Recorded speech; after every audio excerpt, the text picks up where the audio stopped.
5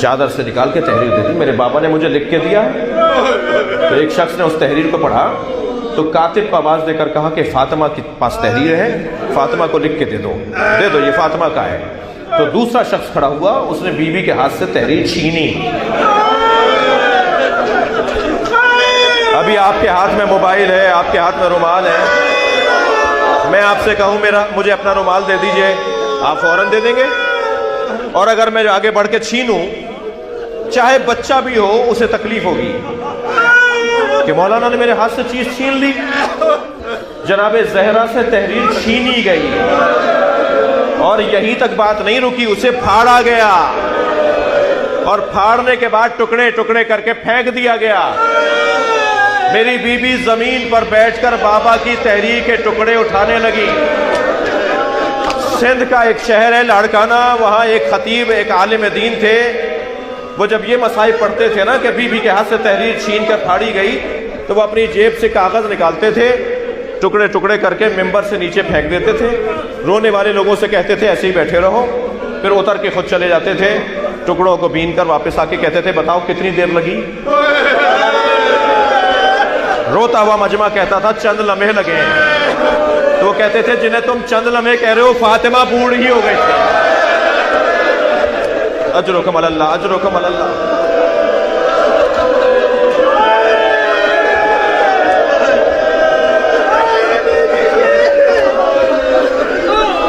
doctor Tahir al-Qadri کہہ رہے ہیں کہ شیعہ علماء جھوٹ بولتے ہیں، شیعہ ذاکرین جھوٹ بولتے ہیں، شیعہ علماء و ذاکرین ممبر پہ بیٹھ کے جھوٹی روایتیں سناتے ہیں، لوگوں کو رلاتے ہیں۔ کوئی بی بی پہ ظلم نہیں ہوا۔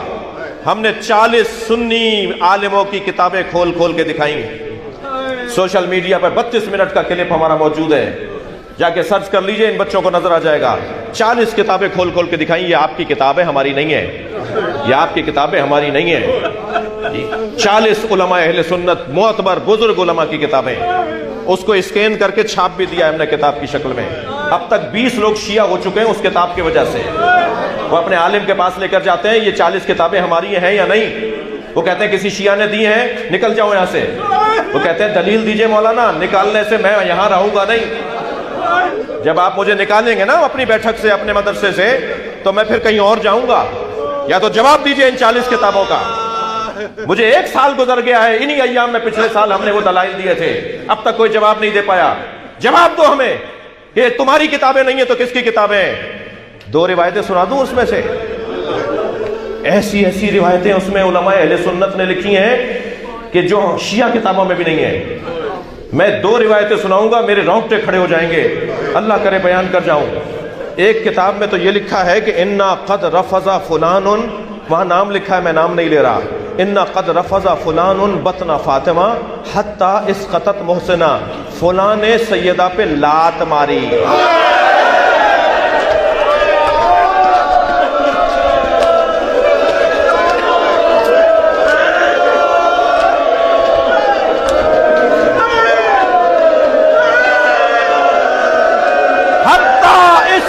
محسنہ، جس کی وجہ سے محسن شہید ہو گیا۔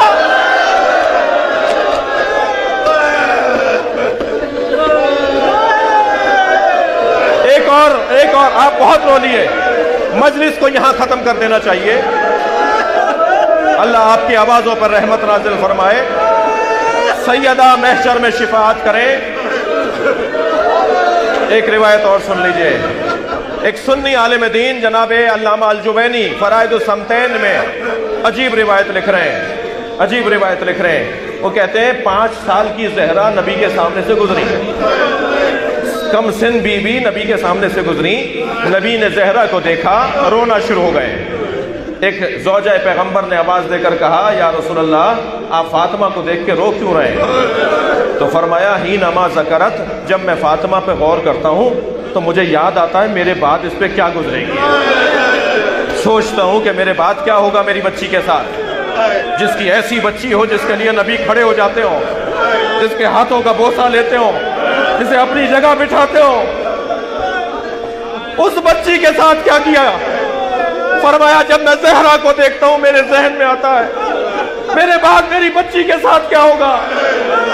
قد دخل الذل بیتہا، اس کے گھر میں ایک مصیبت داخل ہوگی، انتہکت حرمتہا، جو اس کی حرمت کو پامال کرے گی، ومنعت ارثہا، جو اس کو ارث اور میراث سے محروم کرے گی۔ سنیں گے بات کا جملہ، سنیں گے بات کا جملہ، وَإِسْقَطَتْ جَنِينُهَا وَكَثُرَتْ جَنْبَيْهَا، اس کی پسلیوں کو توڑیں گے۔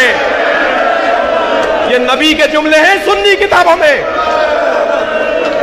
اس کی پسلیوں کو توڑیں گے، اس کے بچے کو ماریں گے، یہ پکارے گی یا محمد بابا مجھے بچاؤ، میری بچی مجھے پکارے گی۔